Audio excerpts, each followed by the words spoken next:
کیونکہ پاکی ناپاکی میں ہمارا اتنا دھیان نہیں ہوتا، اس لیے پھر ہمیں نبی علیہ السلام کی زیارت نہیں ہوتی۔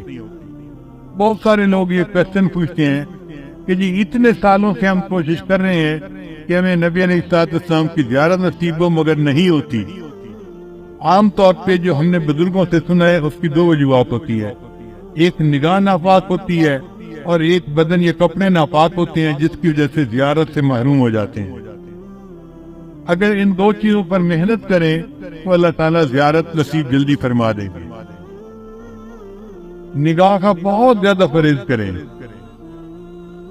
100% پرہیز کریں گے تو اللہ تعالیٰ کی طرف سے پھر نبی علیہ السلام کی زیارت والی سعادت نصیب ہو جائے گی۔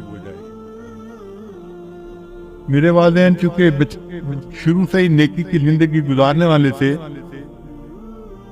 تو میں نے تذکرۃ الاولیاء کتاب 5ویں کلاس میں پڑھی تھی۔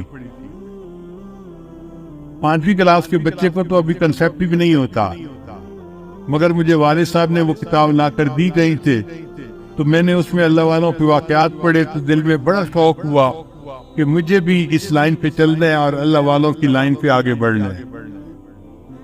پھر اس میں ایک کتاب میں نے پڑھا کہ نگاہ کا بہت پرہیز کرنا چاہیے، تو چھوٹی عمر میں ابھی میں بالغ نہیں ہوا تھا، اس عمر سے ہی نگاہ کا پرہیز شروع کر دیا۔ بہت بچتا تھا، بہت نگاہ کو بچاتا تھا، اور مجھے اس زمانے میں اپنی والدہ سے ڈانٹ بھی بہت پڑتی تھی۔ ہر دوسرے تیسرے دن کوئی محلے کی آنٹی آتی اور میری والدہ کو کہتی تیرا بیٹا جا رہا تھا، اسے تو ہمیں سلام بھی نہیں کیا، یہ تو ہمیں اپنی خالہ ہی نہیں سمجھتا۔ اور امی مجھے بلا لیتی تھی، بیٹا وہ تو نے اپنی خالہ کو سلام کیوں نہیں کیا، یہ تو میری سہیلو تھی، یہ تو میری سہیلی تھی، ہم بچپن کی دوست ہیں، تم سلام تو کرتے۔ اور مجھے پتہ بھی نہیں ہوتا تھا کہ یہ آنٹی کہاں گزری تھی اور کہاں اس کو سلام کرنا تھا۔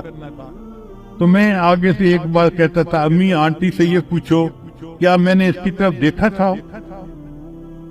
تو جب امی پوچھتی تو پھر وہ آنٹی کہتی ہاں یہ تو یوں کر کے چلتا ہے، سر اس کا نیچے لگا ہوتا ہے، زمین کے علاوہ تو کچھ دیکھ نہیں رہا ہوتا، اس نے کہا اس پر۔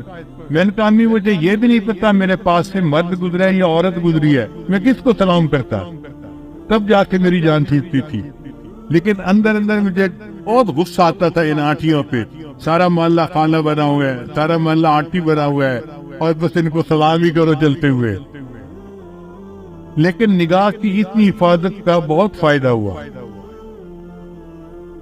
مجھے آتے جاتے جوتوں کی آواز سے پتہ چلتا تھا کہ قریب سے کون گزر رہا ہے۔ عام طور پہ مردوں کے جوتوں کی آواز اور ہوتی ہے اور عورتوں کے جوتوں کی آواز ڈیفرنٹ ہوتی ہے، اس سے اندازہ ہو جاتا تھا کہ قریب سے گزرا کون ہے، ورنہ کپڑا بھی نہیں دیکھتے تھے کہ قریب گزرنے والا کون تھا۔ کتنے نظر کی حفاظت کرنی ہوتی تھی۔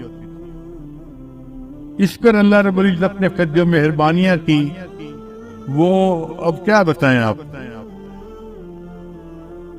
ہمارے ایک ساتھی ہیں لاہور کے، ایک دن مجھے کہنے لگے کہ میں آپ کو ایک بات بتاؤں، مجھے حضرت نے بتائی۔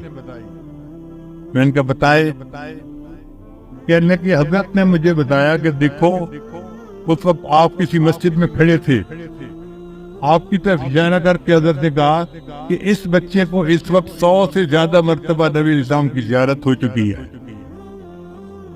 میں سن کے حیران ہو گیا، اور حیرت مجھے اس کی تھی کہ پتہ اس کو کیسے چلا۔ اس نے کہا جی کہ مجھے حضرت نے یہ بات بتائی تھی، شیخ نے یہ بات بتائی۔ تو نگاہ کی حفاظت کا پھر یہ فائدہ ہوا کہ اللہ تعالیٰ نے 30 سال کی عمر سے پہلے 100 سے زیادہ مرتبہ نبی السلام کی زیارت نصیب فرمائی۔